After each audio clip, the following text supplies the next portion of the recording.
안녕하세요. 오늘도 사연살롱을 찾아주셔서 감사합니다. 여러분 주변에도 괜한 자격지심을 갖고 있는 지인들이 있나요? 저는 항상 다른 사람과 비교하거나 지적질을 하지 말고 나 하나만 잘하면 된다 라는 인생관을 갖고 살았던 사람인데요. 이런 제 생각과 딱 반대되는 한 사람과 결혼 후 엮이면서 있었던 일들을 여기서 한번 풀어볼까 해요. 저는 살면서 크게 힘들었던 일도, 크게 걱정할 일도, 크게 불만이 있었던 일도 없이 무난하게 성장한 평범한 대한민국 여자였어요. 부모님 두 분 다 건강하시고 열심히 일해 오셨고 사치스러운 생활에 욕심내시지 않는 화목한 가족의 울타리를 지켜주셨죠. 그런 부모님을 보며 저도 따뜻한 가정을 꾸리고 싶다는 생각을 해왔고요. 그러던 어느 날 제게 그런 확신을 준 남자가 나타났어요. 우연히 친구와 놀다가 건너 알게 된 그는 반듯한 인상에 다정한 말투, 배려가 몸에 밴 사람이었죠. 연락처를 교환한 뒤로는 제가 오히려 더 적극적으로 그 남자를 쫓아다녔어요. 남자 역시 그런 저를 선뜻 받아주었고 저희는 교제 1년 만에 결혼을 약속했어요. 재은아, 너는 결혼하면 어떤 가정을 꾸리고 싶어? 나는 우리 부모님 같이. 부모님처럼? 어떠신데? 나는 태어나서 지금까지 두 분이 싸우는 모습을 거의 본 적이 없어. 두 분이서 아직도 손깍지 끼고 다니실 정도니까. 둘이 정말 사랑하셔. 우리 집이 뭐 엄청 돈이 많은 것은 아니지만 그동안 성실히 직장생활 해오셨고 나랑 재진이 낳고 오순도순 행복하게 잘 사셨지. 큰 부를 바라는 것보다 옆에 있는 사람의 소중함을 알고 현재 이 시간을 충만하게 살아가시는 그 모습이 난 진짜 멋있다고 생각하거든. 나도 그렇게 가족을 꾸리고 살고 싶어. 정말 배울 것이 많은 분들인 것 같아. 저와 생각이 같았던 현수 씨 역시 화목하고 따뜻한 가족이 되어주겠다며 약속했고 그렇게 우리는 부부가 되었어요. 현수 씨 집안 역시 큰 어려움 없이 성실한 부모님 밑에서 형제가 자란 케이스였어요. 현수 씨 동생은 몇 년 전 먼저 결혼했는데 제가 처음 시댁에 인사 간 날에 서방님 내외가 함께 자리했어요. 서방님은 둥글둥글한 현수 씨와 반대로 아주 선이 굵고 조각 같은 외모의 소유자였어요. 젊었을 때는 잠깐 모델 일도 아르바이트로 하고 데뷔 제안도 꽤 받았었다고 하더군요. 그래서 그런지 서방님 옆에 동서되는 사람 역시 눈에 띄는 이목구비와 날씬한 몸매가 화려해 보였어요. 안녕하세요. 현수 씨랑 결혼하게 될 주재은이라고 해요. 안녕하세요. 형수님이라고 불러도 되죠? 네? 조금 창피하기는 한데. 그때 옆에 있던 동서가 큰 소리로 물었어요. 얼굴 자연산이에요? 네, 자연산이요? 자기야, 처음 뵙는 분한테 뭘 그런 걸 물어. 물어볼 수도 있지. 이게 걸스토크야. 저는 뭐 얼굴에 손대고 이런 곳은 없어요. 워낙 무서워하기도 하고요. 멋쩍게 웃는 저를 보며 한마디 더 보태더군요.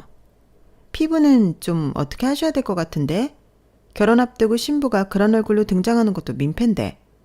제가 아는 피부과 소개해 줄까요? 감사합니다. 저는 처음 인사 간 자리라 긴장한 저를 좀 편안하게 해주려는 유머라고 생각했어요. 하지만 대화를 할수록 조금 답이 없는 사람 같더군요. 예물은 어디 것을 할 거예요? 저는 예물할 때 백화점 사장까지 나와서 막 안내해주고 그랬어요. 제가 워낙 VIP라서 혹시 생각한 브랜드 있으면 말씀하세요. 제가 백화점의 말이라도 전달해 볼게요. 말만이라도 고맙네요. 그런데 저희는 그냥 아시는 분한테 가서 심플하게 커플링만 마치기로 했어요. 둘 다 화려한 것에 욕심이 없는 편이라. 요즘은 초등학생도 커플링은 기본으로 한대요. 결혼하면서 무슨 커플링만 심플하게 해요. 그런 게 다 곧 나인 건데. 그래도 관심이 뭐 썩 없어서. 좋은 곳 소개시켜 준데도 뭐 싫다 하시니까 어쩔 수 없네요. 그러고 보니 그녀가 몸에 걸치고 있는 옷과 장신구는 다 크고 화려한 것들이었어요. 명품 브랜드에 대해 잘 모르는 제가 봐도 좋아 보이더군요. 호의인지 자랑인지 모르겠지만 백화점을 소개해준다는 것을 거절한 뒤로 동서는 계속해서 제가 모르는 것들에 대해서 이야기를 쏟아냈어요. 그럼 결혼식장이랑 드레스는요? 아직 그런 것까진 안 했어요. 제가 결혼할 때 프랑스 유명 디자인이 손수 만든 세상에 하나밖에 없는 드레스를 입었거든요. 그건 진짜 웃돈 주고도 못 구하는 거였는데 사람들이 그 드레스 보고 진짜 다들 입이 딱 벌어졌었어요. 너무 예쁘다고. 이것 봐요.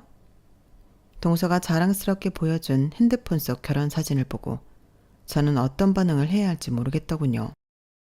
제가 보기에는 그냥 흔히들 입는 브라탑 드레스 같은데 뭐 구할 수도 없는 거라고 하니 그런가 보다 하고 말았어요. 하지만 동서의 말은 끊기지 않았어요. 식장은 무조건 화려한 게 짱이에요. 이것 보세요. 저랑 성준 씨 결혼할 때 사진이에요. 식장 엄청 예쁘죠? 그쵸? 네, 정말 예쁘네요. 여기도 예약하려면 2년 이상 대기해야 하는 곳인데 뭐 워낙 잘 알고 하니까 제 순서를 제일 먼저 당겨줬었거든요. 아, 대단하시네요. 저희 영혼 없는 리액션이 계속되자 눈치를 챈 남편은 식사를 재촉했어요. 우리 식사부터 좀 하시죠. 그럴까요? 인사가 끝나고 저를 바래다 주러 가는 길에 남편은 슬쩍 말했어요. 아까 좀 불편했지? 미안해.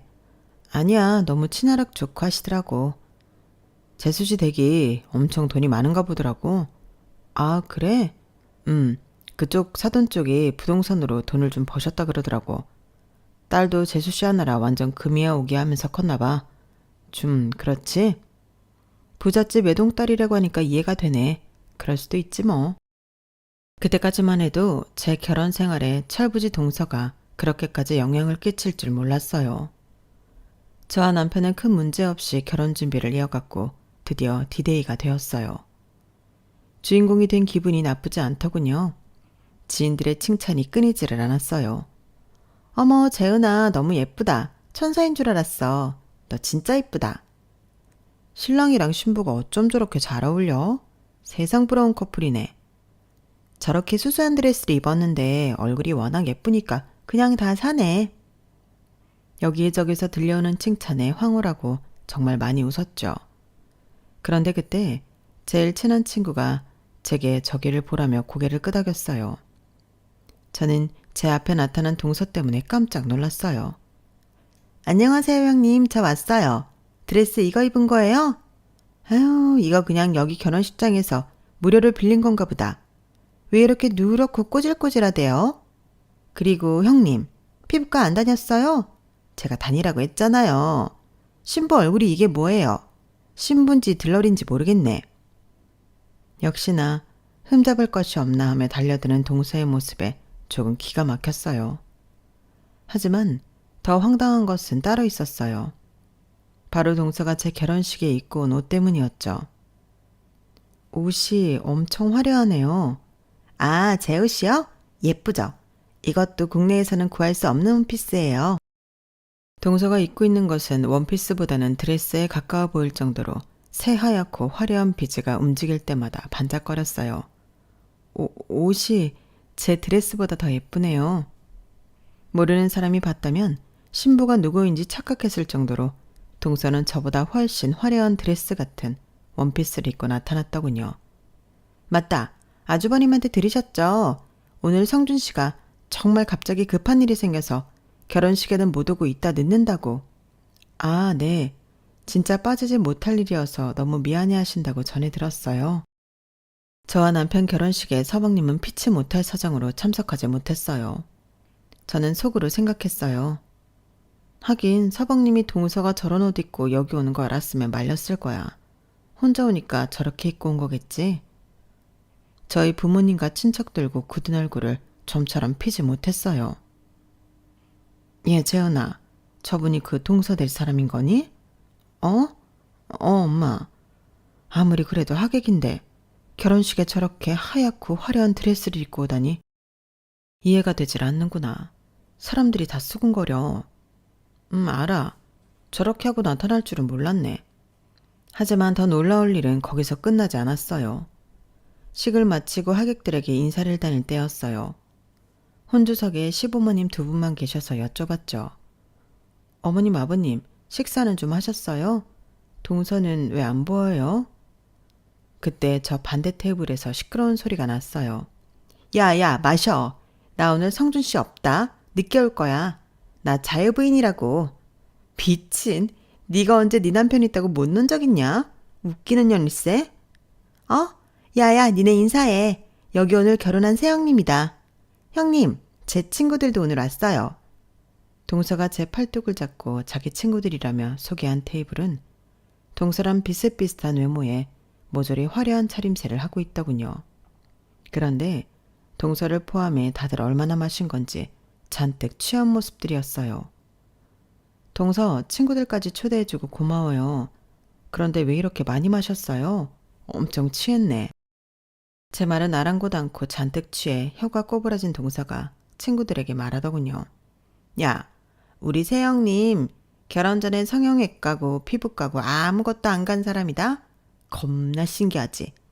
내가 관리 좀 하라고 그렇게 얘기를 했는데 뭔 자신감이지 그냥 결혼함?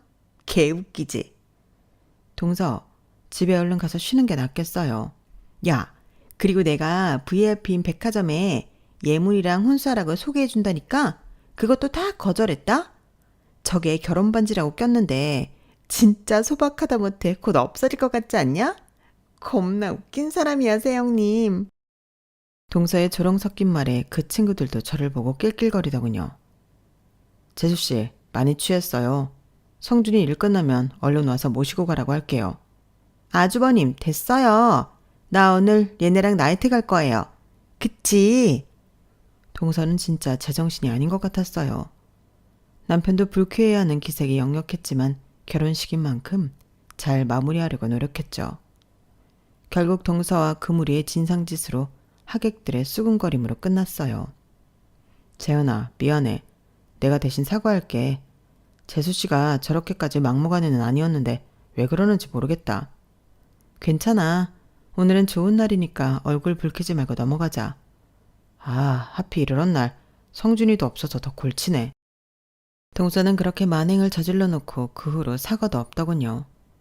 이제 새 식구가 되었는데 굳이 지나간 일 꺼내서 뭐 하나 싶어 저도 그냥 넘어갔죠. 결혼하고 얼마 지나지 않아 압구정 쪽에 볼 일이 있어 갔었어요. 형님. 저를 부르는 소리에 고개를 돌려보니 동서가 반딱반딱한 얼굴을 하고 양손 가득 쇼핑백을 들고 서 있더군요. 동서, 여기서 다 만나네요. 우연히 마주친 동서와 커피 한잔 하기로 하고 자리를 잡았어요. 형님이 압구정에 웬일이에요? 형님이랑 이 동네 부조와 쩌는데? 뭐가 재밌는지 혼자 낄낄거리며 동서가 물었어요. 아, 누구 좀 잠깐 만나러 왔어요?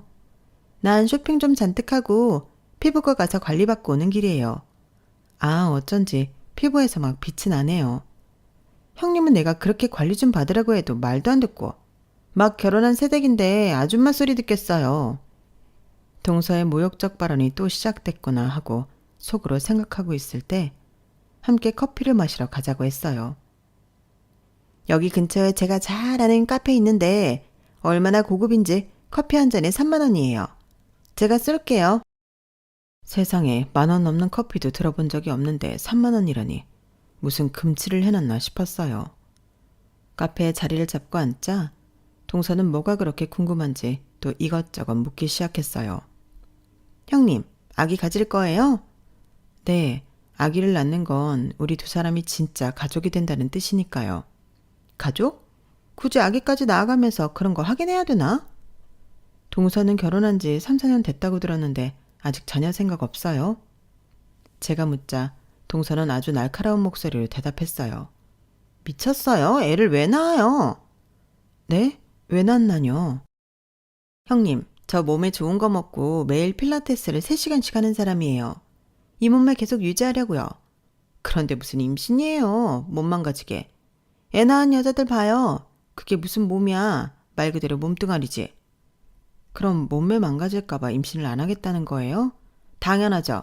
난 애보다 내 몸매를 선택한 거죠. 그리고 어차피 내가 애도 별로 안 좋아해요. 저는 조금 당황했어요. 자기 몸매가 망가질까봐 아이를 갖지 않는다는 사람은 처음 봤거든요.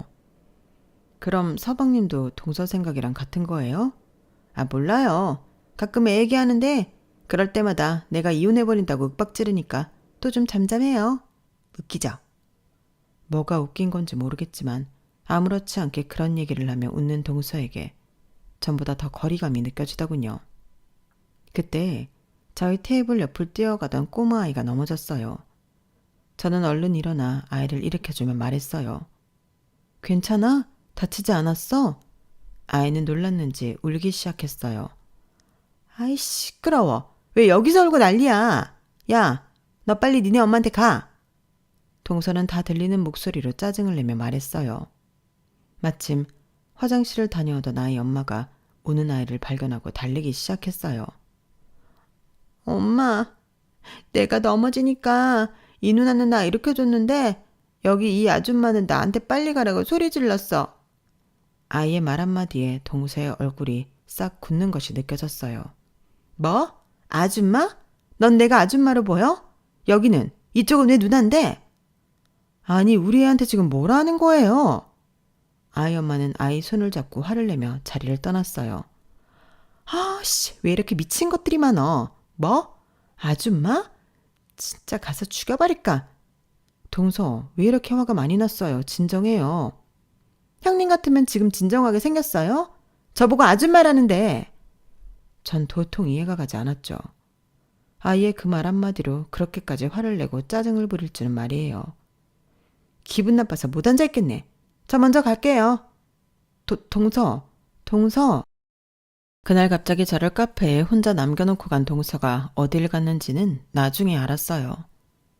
한 달 후 시아버님 생신이라 다 같이 모인 식사 자리에서 동서는 이상하게 다른 얼굴을 하고 있더군요.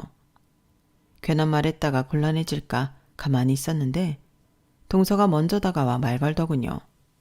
형님, 나 어때요? 네? 뭐가요? 나 달라지지 않았어요? 좀 달라진 것 같은데 정확히 잘 모르겠어서.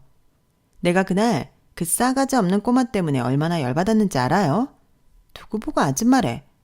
그래서 그날 바로 성형외과 가서 얼굴 손 좀 봤어요. 어때요? 어색하지 않고 자연스럽죠? 저는 그제서야 알겠더군요. 곧 터질 것 같은 맨들맨들한 이마, 웃을 때 더 도드라지는 광대, 순대라고 해도 믿을 만큼 더 두꺼워진 입술, 각도기같이 정확하고 날카로워 보이는 턱까지. 동서는 전보다 훨씬 부자연스러운 얼굴을 자랑스럽게 내밀고 있었어요. 저는 속으로 경악했어요. 그날 꼬마가 동서를 아줌마라 불러서 바로 성형외과로 달려갔다는 것이 굉장히 일반적이지 않으니까요. 동서는 생각보다 예민하고 열등감이 심하다는 것을 알게 되었어요. 동서의 행동이 밉지는 않았지만 괜히 불편하고 오히려 안쓰럽기까지 했어요. 지금도 충분히 예쁘고 좋은데 자꾸 뭐 때문에 본인을 저렇게 극한으로 몰아가는지. 나중에 남편에게도 말했는데 남편은 놀라운 말을 하더군요. 재수 씨가 집안 환경도 그렇고 워낙 과시욕이 있다는 것은 어느 정도 알고 있었는데 이상하게 재현이 네가 들어온 뒤로 그게 더 심해진 것 같아. 내가 결혼한 다음에? 그냥 그렇게 느껴져. 왜? 동서는 저렇게 예쁘고 날씬하고 돈도 많고 남부러울 게 없는 사람인데. 내 와이프라 그런가. 뭐라 해야 되지? 재현이 너는 그냥 가만히 있어도 뭔가 큰 아우라가 있어. 재수 씨처럼 명품을 걸치지 않고 화장도 거의 안 하고 하지만 뭔가 다른 격이 있단 말이야. 격은 무슨 격이야. 진짜야. 아버지랑 어머니도 슬쩍 그런 얘기 있었다니까. 결혼식에 왔었던 친척들, 친구들도 다 재현이 너는 화려하지 않아도 너 자체만으로 뭔가 고급스럽고 한 번 더 쳐다보게 되는 매력이 있어. 가만히 있어도 자신감과 친절함이 동시에 느껴지는 묘한 얼굴이라니까? 재현이 너는 네 매력을 너무 몰라. 남편이 그렇게 칭찬해주니까 고맙네. 장난 아니고 진짜야. 그런데 그걸 나만 느끼는 것이 아니라니까. 재수씨도 뭔가 느꼈을 거야. 아무리 화려하게 치장하고 꾸며도 너처럼 될 수 없는 벽을. 그러니까 자꾸 다른 방법으로 네 마음을 안 좋게 만드는 거 아닐까? 차 안에서 저는 곰곰이 생각해 보았어요. 첫 만남 때부터 제게 얼굴 평가를 했고 백화점 VIP라며 자랑부터 했던 동서의 행동을요.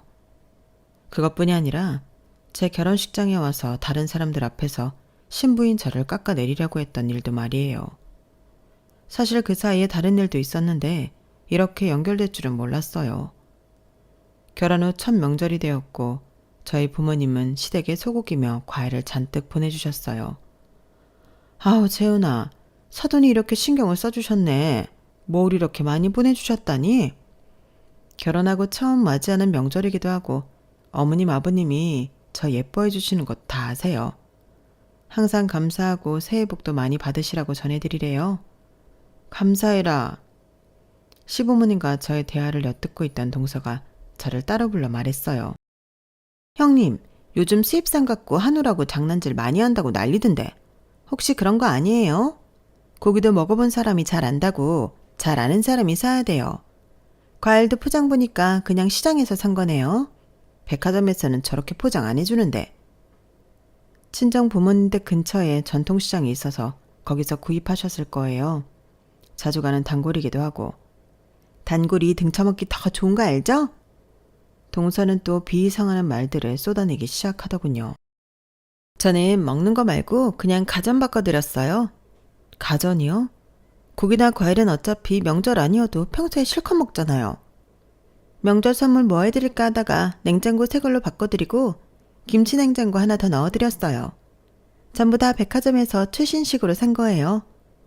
그러고 보니 시댁 냉장고가 달라진 것 같았고 세탁실에 못 보던 김치 냉장고가 있더군요. 잘하셨네요. 돈 많이 들었을 텐데.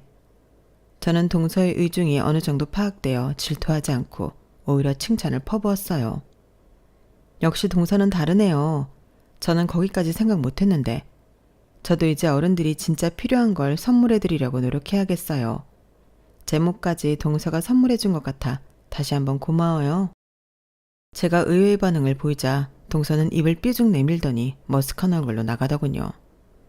그때도 동서는 어떻게든 제 선물을 깎아내리고 본인의 선물 자랑을 하려고 했던 모습이 다시 떠올랐어요. 생각났어. 명절 때도 그런 일이 있었는데.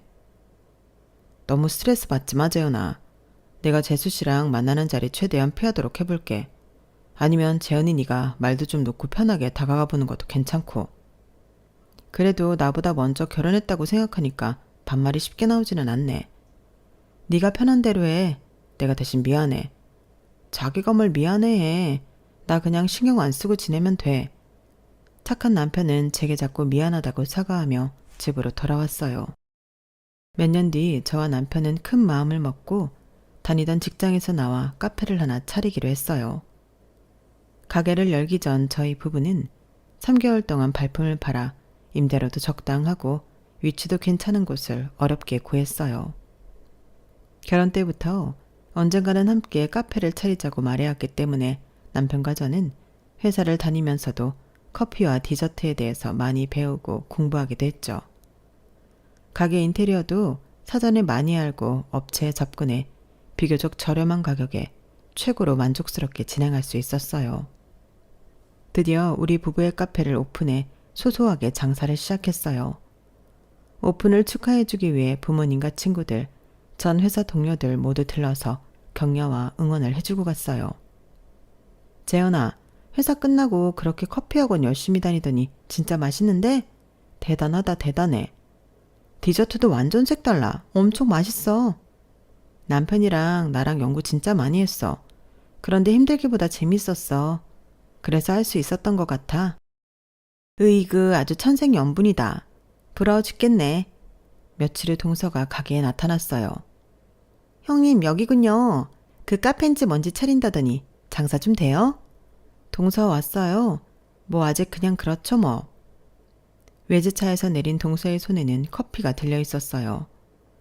아마 예전에 같이 갔었던 3만원 커피인 것 같더군요. 제 눈길을 의식했는지 동서는 으쓱하며 말했어요. 아, 제가 아무 커피나 못 마셔서요. 일부러 압구정 들러서 사왔어요. 기억나죠? 그때 그 카페. 아, 네. 기억하죠. 우리 집 커피도 맛있는데 한 잔 마셔볼래요? 말했잖아요. 저 아무거나 못 마신다고. 저기 케이크나 하나 줘봐요. 운동 끝나고 왔더니 배고프네요. 저는 동서에게 세 종류의 케이크를 내다 주었어요. 살찌는데 뭐 이렇게 많이 줘요. 그냥 맛만 본다 그랬잖아요. 에이, 그래도 한번 먹어봐요. 진짜 자신있게 만든 거라 그래요. 돈 안 받을게요. 오히려 너스레를 떨며 제가 말하자 동서가 눈을 내리깔며 포크를 집어들었어요. 동서는 정말 손톱만큼 세 종류의 케이크를 맛보더니 포크를 내려놓더군요. 왜요? 맛 없어요? 제 스타일은 아니네요. 그럼 빵을 좀 갖다 줄까요? 배고프다면서요. 형님, 이런 말까지는 안 하려고 했는데 이 장사 다시 생각해봐요. 맛 없다는 게 아니라 너무 평범해요. 다른 집에서도 그냥 흔하게 먹어볼 수 있는 맛이에요. 스페셜하지 않다고요. 다 형님이랑 아주버님 생각해서 드리는 말이에요. 동서는 그렇게 찬물을 끼얹고는 또각또각 하일 소리를 내며 나갔어요. 진짜 저 입에서 좋은 소리 한번 듣기 힘드네. 저는 동서의 말에 헛웃음이 나오더군요. 그 뒤로 저희 부부는 디저트를 더 파기 시작했어요. 내 입에는 맛있는데 왜 동서 입에는 그냥 그럴까? 그러게, 나도 맛있는데. 하여간 재수씨 참 어려운 사람이야. 조금 더 나은 방향으로 가기 위해 골똘히 생각하는 중에 뜻밖의 귀인을 만나게 됐어요. 아르바이트생을 새로 뽑게 됐는데 성실하고 부지런한 친구였죠. 그 모습이 너무 기특해서 저희 부부 역시 아르바이트생에게 잘 대해주었고 그 친구 역시 저희를 믿고 따르며 가족 같은 분위기의 카페가 되었어요. 사장님, 좀 먼 친척이기는 한데 사촌 언니가 베이커리랑 디저트 쪽 전문가거든요. 그 언니는 본인이 가게 안 차리고 그냥 하루에 딱 자기가 만들 수 있는 물량만 예약제로 받아서 파는 식인데 진짜 맛있다고 소문난 집이에요. 갑자기 생각나서 그러는데 거기 언니한테 한번 말해볼까요? 디저트에 진심인 저를 보며 아르바이트생인 선아가 뜻밖의 이야기를 전해주었어요. 정말? 그런 사촌이 있었어? 네, 제가 한번 알아볼게요. 먼 친척이라면서 괜찮겠어? 걱정 마세요. 얼마 후 선아에게 반가운 소식이 들려왔어요. 사장님, 저희 사촌 언니가 여기 카페로 한번 오고 싶대요. 정말? 고마워 선아야. 그렇게 선아 사촌 언니인 윤정 씨를 알게 되었고 많은 이야기를 나누었어요. 이쪽 일을 늦게 시작하셨는데 두 분이 정말 진심이고 열심히 하는 게 느껴져요. 저도 같이 일하고 싶어요. 윤정 씨는 기꺼이 함께 일하고 싶다 해주었고 저희 부부는 천군만마를 얻은 것 같았어요. 그렇게 저희 카페는 윤정 씨 덕분에 더 입소문이 나서 매출이 껑충 뛰기 시작했고요. 뜻밖의 인연이 이렇게 많은 복을 가져다 줄지 생각도 못했죠. 그렇게 힘들지만 기쁘고 감사한 하루하루를 보내고 있었어요. 한창 카페가 잘 되고 있을 때쯤 50m 정도 떨어진 곳에 새로운 카페가 들어온다는 정보를 들었어요. 다 같이 잘 되면 좋겠지만 솔직히 우리 카페와 너무 가깝다고 생각하긴 했어요. 오며 가며 슬쩍 곁눈질로 봤는데 우리 카페와는 비교도 안 될 정도로 큰 2층 구조에 형형색색 화려하고 비싸 보이는 인테리어가 돋보이더군요. 괜히 손님을 많이 뺏길까 긴장감도 들었지만 저희 부부 선아 윤정 씨까지 더 똘똘 뭉쳐 열심히 하기로 했죠. 그 카페가 오픈하던 날 저와 남편은 기절할 뻔했어요. 카페 주인이 바로 동서였던 거예요. 동서, 재수씨. 어머, 아주버님 형님, 안녕하세요. 이 카페 동서가 차린 거였어요? 네, 돈 좀 드렸어요. 괜찮죠? 갑자기 여기에 카페는 왜? 그리고 아무 말도 없었잖아요. 제 카페 차리는데 형님한테 일일이 보고해야 돼요? 지금 성준 씨도 해외에 나간 지 오래돼서 저희가 차린 줄도 모르는데. 서방님은 당시 일 때문에 해외에 꽤 오랫동안 머무는 상태였고 아무 의논도 없이 자기 부모한테 도움을 받은 동서는 무턱대고 카페를 차린 것이었죠. 동서 말대로 저희한테 카페를 열 거라고 뭐 알릴 필요는 없지만 그래도 이렇게나 근접한 위치에 이렇게나 의리의리하게 차렸다는 것이 이해할 수 없었어요. 저나 남편은 둘 다 너무 황당해 할 말을 잃었어요. 더 기가 막힌 일은 나중에 알고 보니 우리 카페에 윤정 씨가 만든 디저트를 그대로 모방해 팔고 있더군요. 이 사실을 안 윤정 씨는 크게 화를 냈고 저희 부부 역시 어떻게 해결해야 하나 고민이 깊었죠. 동서의 카페가 개업하고 확실히 저희 쪽에 매출이 좀 줄기는 하더군요. 아무래도 같은 카페지만 저희같이 소박한 카페보다 그쪽에 화려하고 예쁜 카페가 사람들의 이목을 더 쉽게 끌 테니까요. 동서는 아예 작정하고 SNS 사진 스팟이라며 어린 친구들이 좋아하게끔 만든 것도 있었어요. 오랜 단골은 여전히 저희 카페를 찾아주었지만 새로 오는 손님은 거의 동선이한테 뺏기다시피 하고 있었죠. 남편은 서방님에게 이 곤란한 상황을 얘기했지만 해외에서 너무 바빠 서방님도 딱히 어쩔 도리가 없었어요. 시부모님 역시 저희와 동선의 사이가 언제 틀어질지 몰라 노심초사하고 계셨고요. 저는 같은 가족인데 여러 사람의 마음을 불편하게 하고 있다는 사실이 너무 괴로웠어요. 그러던 어느 날 지역 커뮤니티에 동서의 카페 이야기가 올라왔어요. 아르바이트생들에게 대단한 갑질을 하고 돈으로 입막음을 하고 있었더군요. 한 아르바이트생이 동서의 모욕을 견디지 못하고 뛰쳐나와 쓴 글이었어요. 땡땡 카페 사장님인 강모 씨는 시급의 2배를 쳐주겠다며 아르바이트생을 모집했습니다. 당연히 경쟁률이 셀 수밖에 없었고 합격한 아르바이트생들은 운이 좋다며 들떠 있었습니다. 저 역시 그 중에 한 명이었고요. 하지만 그게 지옥의 시작이었습니다. 사장님은 돈을 더 많이 주는 대신 저희에게 모욕적인 언사를 하거나 무시하는 태도를 보였습니다. 한 번은 제가 너무 아파서 결근을 했는데 사장님은 전화로 돈도 많이 받아가면서 농땡이나 피운다며 저희 부모님 욕까지 하였습니다. 게다가 사장님은 이 근처 유명한 카페의 디저트 레시피를 도용했습니다. 그 카페의 메뉴를 전부 주문했었고 사람을 시켜 맛을 분석하고 똑같이 만들게 했습니다. 저희 모두 그 사실을 알았지만 돈을 더 주면서 입을 막았습니다. 항상 본인의 부유함을 자랑하곤 했었는데 왜 그런 짓까지 하면서 이 카페를 영업하는가 이해할 수 없었습니다. 이 카페가 아니어도 충분히 돈은 많은 것 같았으니까요. 아무도 그 이유를 묻지는 않았지만 저희가 추측하기로는 옆 카페를 망하게 하려는 의도가 아니었을까 합니다. 저는 그동안 땡땡 카페에서 일하면서 받았던 스트레스로 정신과까지 다니고 있습니다. 저는 그만두었지만 집안이 경제적으로 어려운 친구들은 아직 그곳에서 사장님의 모욕을 참아가며 일하고 있습니다. 자신의 위치와 돈을 이용해 아르바이트생을 괴롭히고 주변 상권에 해악이 되는 땡땡의 강 사장을 고발합니다. 커뮤니티의 글은 삽시간에 퍼졌고 일은 걷잡을 수 없이 커졌어요. 그러다 정말 동서와 손절하게 되는 결정적 사건이 있었어요. 동서 카페 고발 사건 다음 날 동서는 우리 카페 문을 부실 듯한 기세로 열고 들어왔어요. 여기 나와보세요. 큰 소리에 나가보니 동서가 씩씩거리며 서 있었어요. 동서, 무슨 일이에요? 내가 그렇게 우습게 보여요? 이렇게 치사한 방법으로밖에 날 이길 수 없을 것 같죠? 무슨 말인지 못 알아듣겠어요. 우리 아르바이트생 꼬디 같잖아요. 네? 그만둔 애 꼬셔서 이상한 글이나 올리게 하고 돈 얼마 줬길래 걔가 제 아이디 팔아가면서 글 썼대요? 액수나 한번 들어봅시다. 동서, 무슨 큰 오해가 있나 본데. 그놈의 동서 소리 좀 집어치우고 걔가 쓴 글에 내 사진까지 붙여놔서 지금 가는 데마다 욕먹고 있어요. 나 이렇게 만드니까 이제야 속이 후련해요? 저도 더 이상 참지 않고 목소리를 높였어요.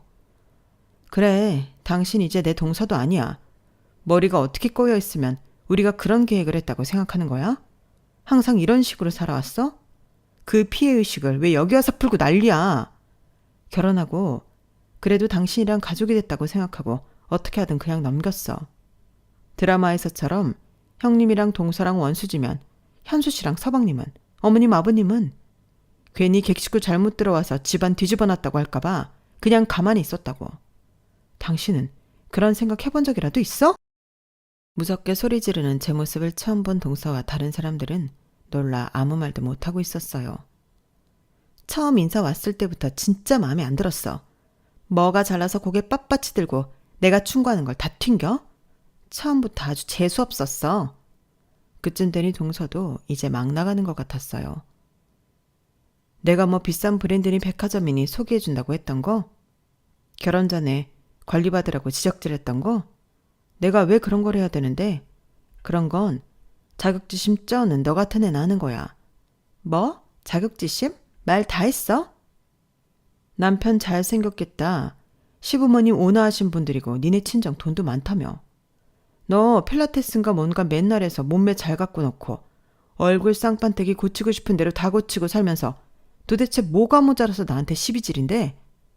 우리 카페 여기서 장사 잘 되니까 너 배알 꼴려서 그 가게 차린 거잖아.